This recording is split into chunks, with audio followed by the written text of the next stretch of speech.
वबरकातुहू। आज हम आपको दम दमादम स्वीट की जानी से 1 किलो मछली के साथ आधा किलो मछली और अब आपको दमादम की जानिब से अस्सलाम वालेकुम कहते हैं और आपको हमारे प्रोग्राम में खुश आमदीद। आज हम जो सवाल कर रहे हैं, जो प्रोग्राम हमने किया है और अपने मेहमानों को इनवाइट किया, बच्चों को, इनसे पूछेंगे कि बच्चों के बारे में कि बच्चे कौन से अच्छे होते। तो अब सबसे पहले जो मैं सवाल करूँगा, ये हमारी ममता बच्ची है, नवासी हमारी, तो इससे पूछेंगे कि भाई अब आप बताओ बच्चे कौन से अच्छे होते हैं। ममता।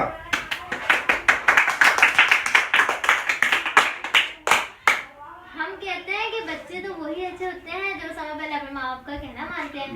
उसके बाद जो मतलब जिनको मतलब जो अच्छे अच्छे काम भी करते हैं, मतलब वक्त पर स्कूल जाते हैं, नमाज भी पढ़ते हैं, अल्लाह को साथ में राजी भी करते हैं और हर काम में अपने माँ बाप से जरूर पूछते हैं। कोई काम अपने माँ बाप की मर्जी के खिलाफ नहीं करते और मतलब ऐसे लोगों की मदद भी करते हैं जो जरूरतमंद है। अपने चीज के पैसे जमा भी करते हैं कुछ बचाकर, तो वो अच्छे बच्चे होते हैं। वाह वाह, तालियां मेरे। वाह माशाल्लाह, बहुत मुख्तसर सा उन्होंने जामे अपना जवाब दिया बच्चों के बारे में। अब जो है मेरी दूसरी जो हमारी मेहमान नवासी है, हमारी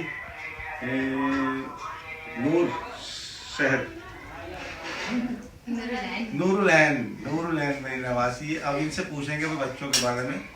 क्या आप ये बताइए कि बच्चे कौन से अच्छे होते हैं और उनके अंदर क्या क्या खूबियाँ होनी चाहिए, क्या क्या नहीं होनी चाहिए।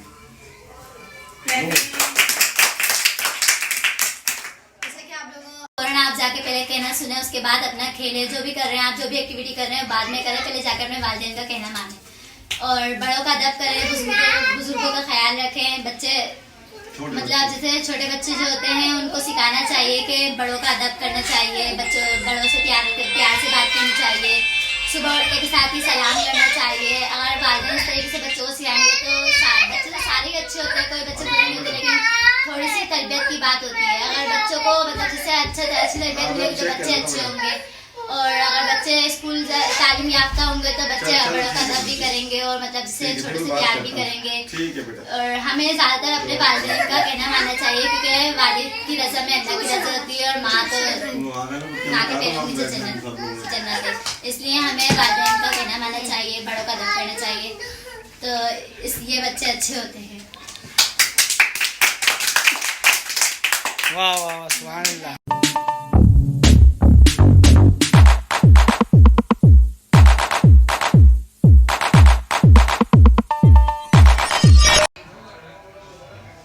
अस्सलामुअलैकुम व्यूअर्स, मैं आपके सामने दोबारा से हाजिर हुआ हूँ और एक नया सवाल लेकर दम की जानिब से हमारा प्रोग्राम चल रहा है। तो मैं दूसरा सवाल ये कर रहा हूँ अपनी नवासियों से कि ये बताओ, टैलेंट जो है वो बंदे के अंदर हर बंदे में टैलेंट जो है वो मौजूद होता है, कोई ना कोई खूबियाँ होती हैं, तो वो टैलेंट को बाहर लाने के लिए, निखारने के लिए क्या करना चाहिए। तो पहले मैं बताऊंगी कि देखें हर किसी में ना नया टैलेंट मौजूद होता है। जैसे कि ग्राहम बेल ने बल्ब इजाद किया, अब ये बल्ब तो हर किसी ने इजाद नहीं किया ना, मतलब उन्होंने एक ही बंदा था जिसने बल्ब इजाद किया है। तो इसी तरीके से हर बंदे में कोई नया टैलेंट है, किसी में कोई टैलेंट नहीं है जो किसी और ने इजाद कर चुका है, तो हर किसी में डिफरेंट टैलेंट है।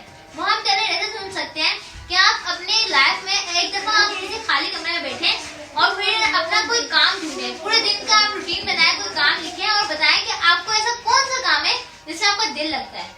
उस काम में एक तो सोचें कि वो ऐसा कौन सा काम है जिसमें आपका दिल लगता है और उसमें रिसर्च करना शुरू कर दें, तो फिर आपको पता चलेगा कि आपका टैलेंट ये था। क्योंकि जिस काम में आपका दिल लगता है ना, असल टैलेंट वही है।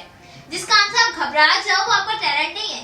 हर कोई कहता है कि हमें ये टैलेंट भी है, ये टैलेंट भी है, ये टैलेंट भी है, ऐसा कुछ भी नहीं होता। टैलेंट आपकी जिंदगी में अल्लाह ताला ने हर किसी के अंदर एक ही टैलेंट रखा है।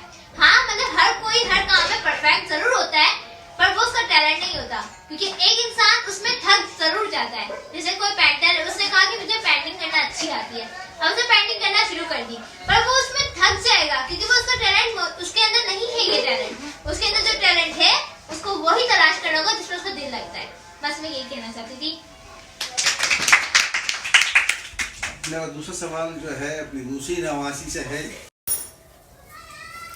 यानी कि उस इंसान को अप्रिशिएट करने के बजाय, उसको कॉन्फिडेंट बढ़ाने के बजाय उसको कॉन्फिडेंट लो किया जाएगा, उसको डिमोटिवेट किया जाएगा। मोटिवेट करने के बजाय तो उस इंसान का, उस बच्चे का, उस स्टूडेंट का जो टैलेंट है ना, वो उसके अंदर ही दब के खत्म हो जाता है। सुभान अल्लाह जी, माशाअल्लाह, बहुत अच्छी तो आपने नूर गुफ्तगू की और अपनी राय पेश की। अब जो है मैं दावत दूंगा सिदरातुल मुंतहा ये दोनों बहनें, एक सिदरा एक मुंतहा, तो ये मैंने नाम रखे थे इनके बचपन में, एक का सिदरा एक का मुंतहा। तो अब मैं बड़ी वाली जो हमारी नवासी है सिदरा में, इसको दावत दूंगा कि ये अपने राय जो है इस मौजू पर हम पे बताएं कि भाई इनकी क्या राय है कि टैलेंट जो है वो किस तरीके से जो है बंदे में उभरता है, उसको उनके साथ कौन कौन देता है जो उनके टैलेंट को उभारने के लिए, तो वो बताएं।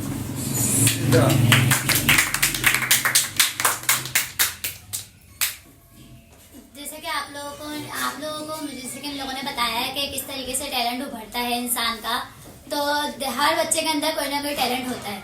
कोई मतलब बगैर टैलेंट के नहीं होता। अल्लाह ताला ने तो सबको दिमाग दिया, सबके अंदर टैलेंट होता है। बस कुछ बच्चे होते हैं जो अपने टैलेंट को समझ जाते हैं और कुछ होते हैं जिनको समझना पड़ने में टाइम लगता है। तो इंसान अगर अदर एक्टिविटीज करेगा, अदर एक्टिविटीज में पार्टिसिपेट करेगा, तो इससे इंसान को पता चलेगा कि कौन सा वो किस चीज में माहिर है, कौन सी चीज वो कर सकता है, किसके अंदर उसके अंदर टैलेंट है कि वो कोई चीज कर सकता है या नहीं कर सकता।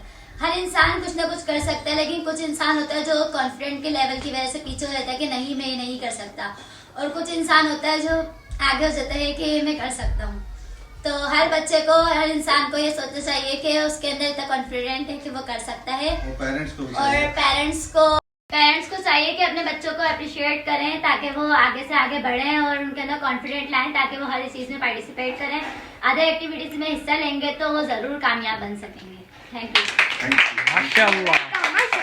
मैं भी आपको बता दूं कि जो है ना, एक दफा मेरी टीचर ने मुझे बताया था कि वो आई थिंक 3 बहनें थी, तो 3 बहनें में से उनकी जो 20 वाली सिस्टर थी वो बहुत ज्यादा टैलेंटेड थी। उनके पेरेंट्स, जो उनके फादर थे, वो उनको जो है ना मतलब डोमिनेट करते थे सबके सामने। बट जो है ना, जो वो समय छोटी बेटी थी उनकी, तो एक दफा वो लोग गए शॉपिंग पर, तो उनके बाबा ने सबको लॉकेट दिलाया, पर जो उनकी जो 20 वाली सिस्टर थी उनको गोल्ड का दिलवाया और बाकी दोनों को जो ना उन्होंने सिल्वर का दिलवाया। तो जिसकी वजह से अपनी छोटी वाली बहन को ना मतलब अजीब सा फील हुआ। उन्होंने बाबा से कहा, तो बाबा ने कहा देखो उसने जो है ना A ग्रेड आई है और जबकि तुम B ग्रेड आई हो, तो उसको हक है, उसको मिलना चाहिए, तो ये गलत है। फिर उसकी वजह से वो जो है ना डिमोटिवेट हो गई। फिर उसके बाद उन्होंने सोचा कि वो कुछ नहीं कर सकती। उसके बाद उन्होंने पढ़ाई से दिल हटा लिया। और फिर एक दफा क्या हुआ कि वो यही सोचते वो घर से भी निकल गई थी, जबकि फिर वो मतलब गुम हो गई थी वो एक तरीके से। फिर उनके फादर ने जब उनको ढूंढा तो उन्होंने यही बताया कि जो है ना बाबा आप मेरे साथ ऐसा करते थे, तो जिसकी वजह से जो है ना मैं घर छोड़ने का फैसला कर लिया था मैंने। तो ये गलत है। पेरेंट्स को चाहिए कि किसी बच्चे को जो है ना ये ना कहें कि आपके अंदर कोई टैलेंट नहीं है, या आप B ग्रेड लेकर आए हो, आपको A ग्रेड लेकर आना चाहिए था, ये गलत है।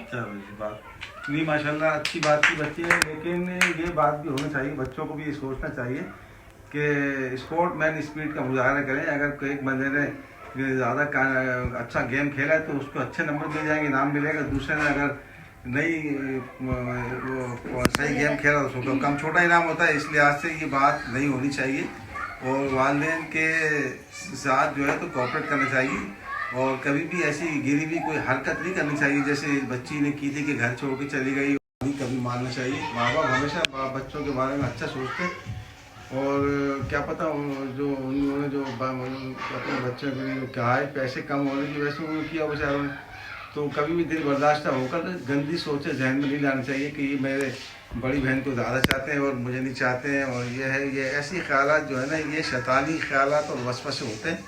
इनको कभी भी दिल में जगह मत दो, ना इनको पनपने दो दिल में, दिमाग में अपने।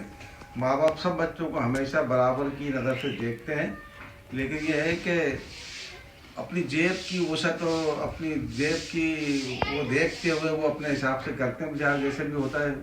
तो उस लिहाज से आप लोग कभी भी दिल के अंदर माँ बाप के बारे में कोई बुरी बात मत लाना। Okay, you understand? अल्लाह हाफ़िज़। और लाइक सब्सक्राइब शेयर करना। अब दम की जानिब से हम आपको अल्लाह हाफिज़ कहते हैं और अब इंशाल्लाह कल नए व्लॉग के साथ मिलेंगे। और आप लोग से एक रिक्वेस्ट है बच्चों की तरफ से भी सबसे कि आप जो है तो क्या बोलते हैं लाइक